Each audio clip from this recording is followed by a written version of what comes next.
میرے رسول کریم نبی رحمت علیہ السلام، مکے کا زمانہ اسلام پر غربت تھی، کمزوری تھی۔ قبیلہ زبید کا ایک شخص مکے آیا، زبیدی، 3 بڑے بہترین گھوڑے لا کے اس نے مکے میں فروخت کرنا چاہے۔ ایک مکے میں منڈی لگتی تھی، اس کا نام تھا حضورہ۔ یہ جو حضورہ منڈی تھی، اس منڈی پر ابو جہل کا قبضہ تھا۔ اونٹ بڑے خوبصورت تھے، شاندار۔ اس نے کہا میں نے بولی دینی۔ ابو جہل نے اعلان کیا خبردار کوئی بولی نہ دے۔ بڑی دور تھا قبیلہ زبید، وہ آدمی واپس لے جا نہیں سکتا تھا، مجبور ہو گیا۔ ابو جہل کہنے لگا 1/4 حصہ قیمت دوں گا اور اونٹ تمہیں دے کے جانے پڑیں گے، یعنی اگر 1,00,000 کے ہیں تو 25,000 کے دو۔ بندہ بڑا پریشان ہوا، چودھریوں سے بات کی تو کہنے لگے بدماش بڑا ہے، ہم شریف لوگ ہیں، شریف اور بزدل میں شریف ضرور بنو پر بزدل نہ بنو۔ جی ہم جی شریف لوگ ہیں جی، وہ کیا مطلب؟ کوئی پاس نہ آیا۔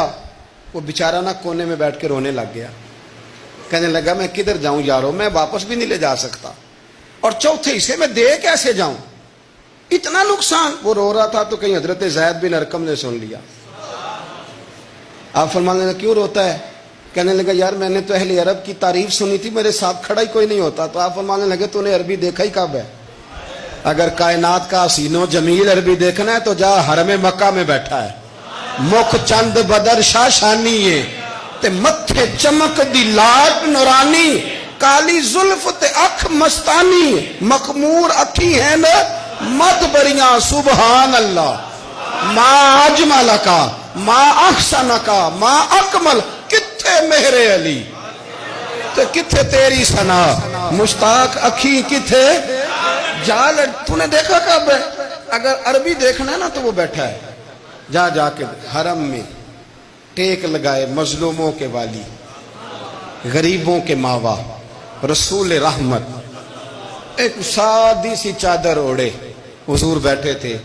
وہ زبیدی کہتا میں آیا، نبی کریم کو بات سنائی، حضور فرمانے لگے این الجمل کا، او کدھر ہے تیرے اونٹ؟ عرض کی حضور وہ وہاں ہیں۔ فرمایا چل نا۔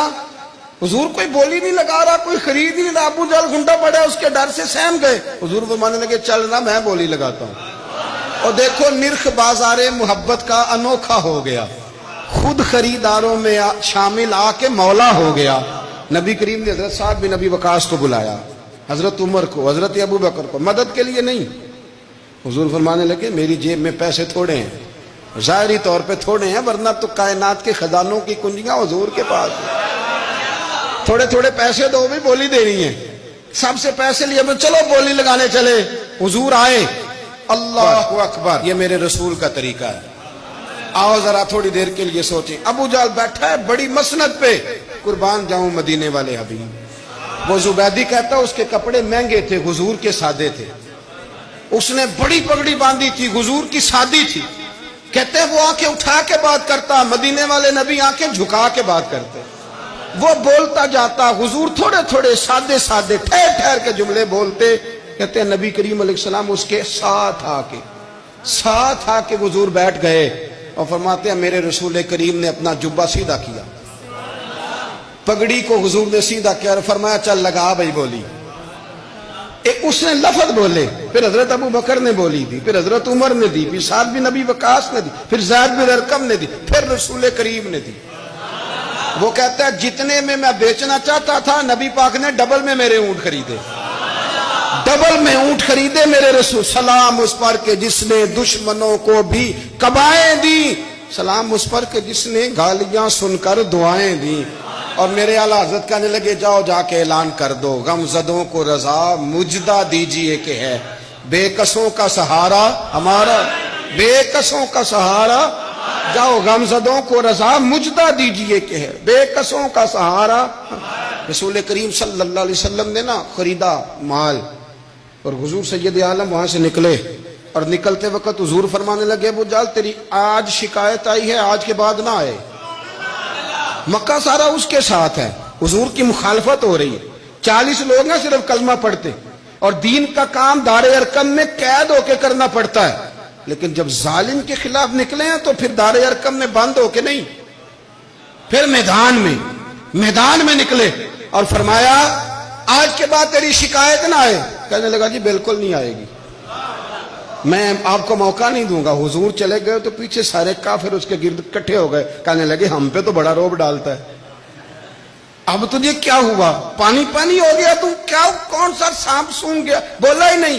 کہنے لگا مجھے لات و منات کی قسم, جب مصطفیٰ کریم میرے پاس آئے تو ان کے ساتھ ایسی ایسی طاقتیں تھیں, نیزے تھے, برچیاں تھیں, بھالے تھے, مجھے لگتا تھا میں نے سی کی تو میرے ٹکڑے ٹکڑے کر دے. کہنے لگے جب پاگل ہو گیا, ان کے پاس تو چھڑی بھی کوئی نہیں تھی, وہ تو خالی ہاتھ ہیں, بکواس کرتا ہے, کچھ بھی نہیں تھا. کہنے لگا مانو نہ مانو, ان کے پاس بڑا کچھ تھا. اور اگلی بات جو اس نے کی وہ تاریخ میں محفوظ ہے, وہ تاریخ میں محفوظ ہے, وہ تاریخ میں محفوظ ہے, وہ تاریخ کا حصہ ہے. ابو جہل کہنے لگا اٹھتے ہی کہ مجھے لگتا ہے جب تک محمد ابن عبداللہ موجود ہیں یہ ہمیں ظلم نہیں کرنے دیں گے.